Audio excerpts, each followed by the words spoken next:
what? Quite a many of the things these days are done secretly, and we common people most of the time don't even get to know about it.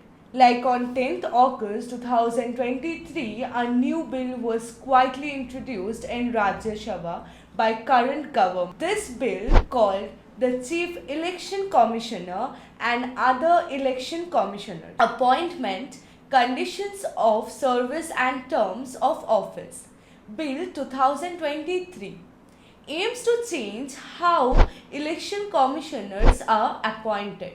In this video, we will analyze the pros and cons of this bill and will also discuss some of the important provisions about the Election Commission of India. Hey everyone, I am Advija Set and you are watching Lucid Streaming by ASLC Institute.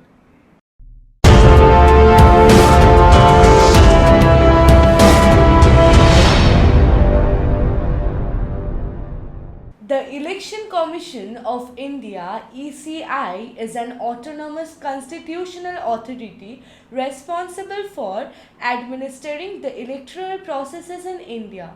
So basically, it was formed on 25th January 1950 under the Article 324 of Indian Constitution to ensure the conduct of free and fair election at various levels of government.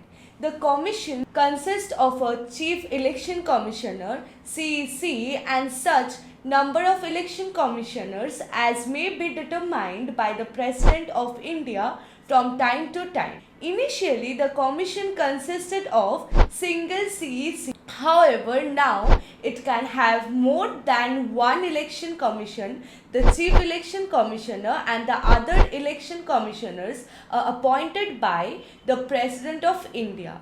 They hold the office for a term of 6 years or until they attain the age of 65, whichever is earlier.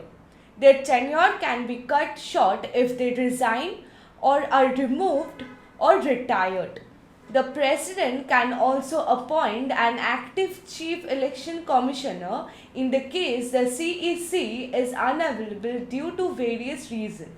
The Election Commission of India is granted considerable independence to perform its function impartially and without interference. It operates independently from the influence of government, ensuring the integrity of the electoral processes.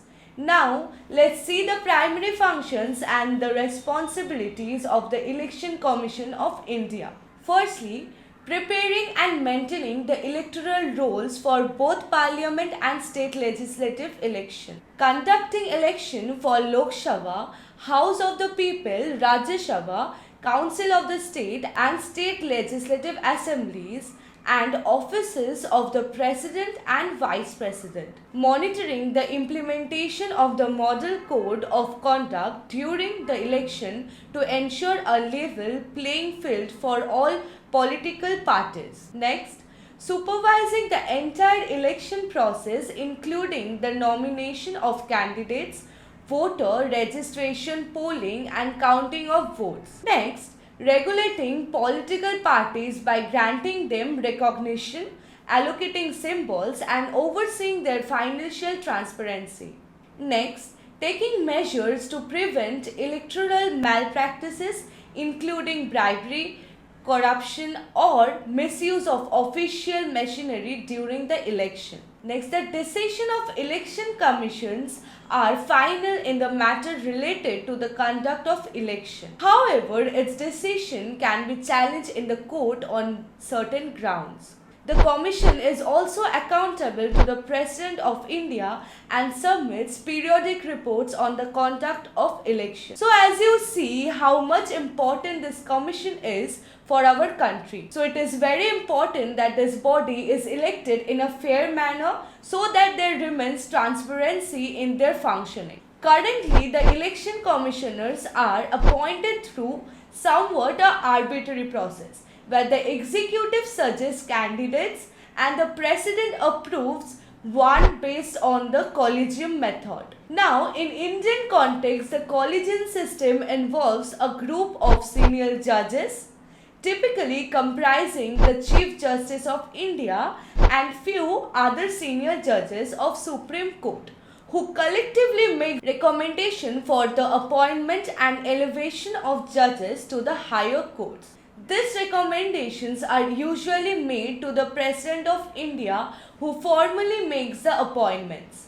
Supreme Court in the case of Anup Baranwal versus Union of India held that the President shall make the appointment on the basis of advice tendered by the committee consisting of Prime Minister, Leader of Opposition in Lok Sabha and Chief Justice of India. The current bill that I mentioned in the beginning of this video will repeal Election Commission, Conditions of Service of Election Commissioner and the Transaction of Business Act 1991.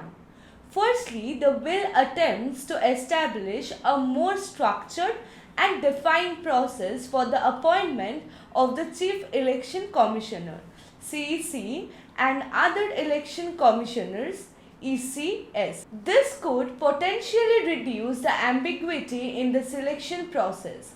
Thus, this bill adds up that the President will appoint the Chief Election Commissioner and other election commissioner on the recommendation of the selection committee. The selection committee will comprise of our Prime Minister as its chairperson, the leader of the opposition in Lok Sabha or the leader of the single largest party in the opposition, and Union Cabinet Minister nominated by our PM. Secondly, the inclusion of search committee is a positive aspect as it can help identify the candidates based on their integrity and experience in managing the election. This committee can provide a pool of qualified candidates for consideration. The search committee will be headed by the Cabinet Secretary, who will prepare a panel of 5 persons for consideration of selection committee. Note that search committee is responsible for writing the job description and qualification, recruiting for the positioning, evaluating applications, etc. The bill also provides for the qualification of CECs and ECs. Persons who are holding or having held posts equivalent to the rank of secretary to the central government are qualified to be CECs and ECS. Their salaries remain the same as of cabinet secretary and their terms of office will be 6 years or until they reach 65 years as the earlier provision mentioned. They will not be eligible for the reappointment. The bill further mentions that their conduct should be unanimous, but in case a difference in the opinion arises, it shall be decided through majority. That's about this bill. But there are also few concerns attached with this bill. First, one of the major criticism of the bill is that it excludes the Chief Justice of India or any eminent jurist from the selection committee.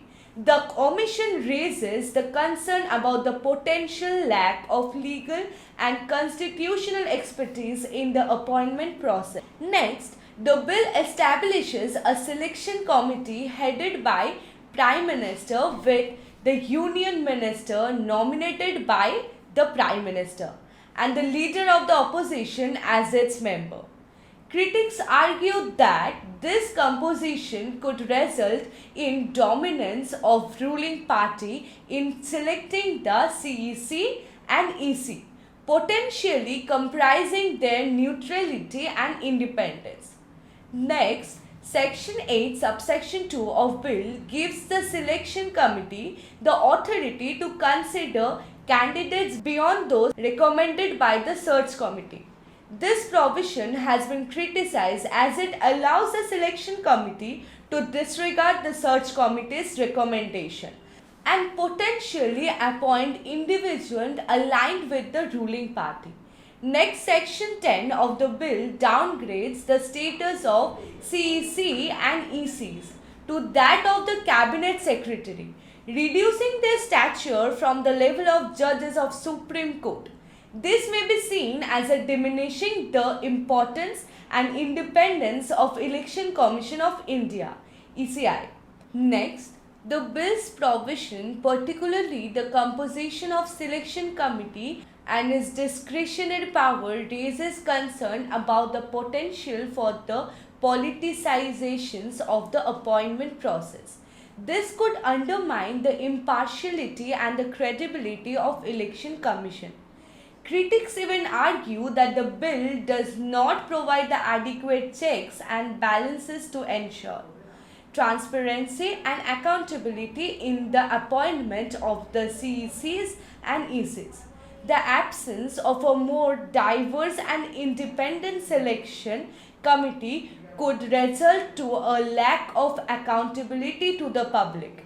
In summary, while the bill aims to streamline the appointment process for the CEC and the ECs, it raises significant concern about political influences, potential bias, and lack of representation from the judiciary and legal experts. The ultimate impact of the bill on the neutrality and the independence of the Election Commission will depend on how it is implemented and whether the additional safeguards are put in place to address these concerns.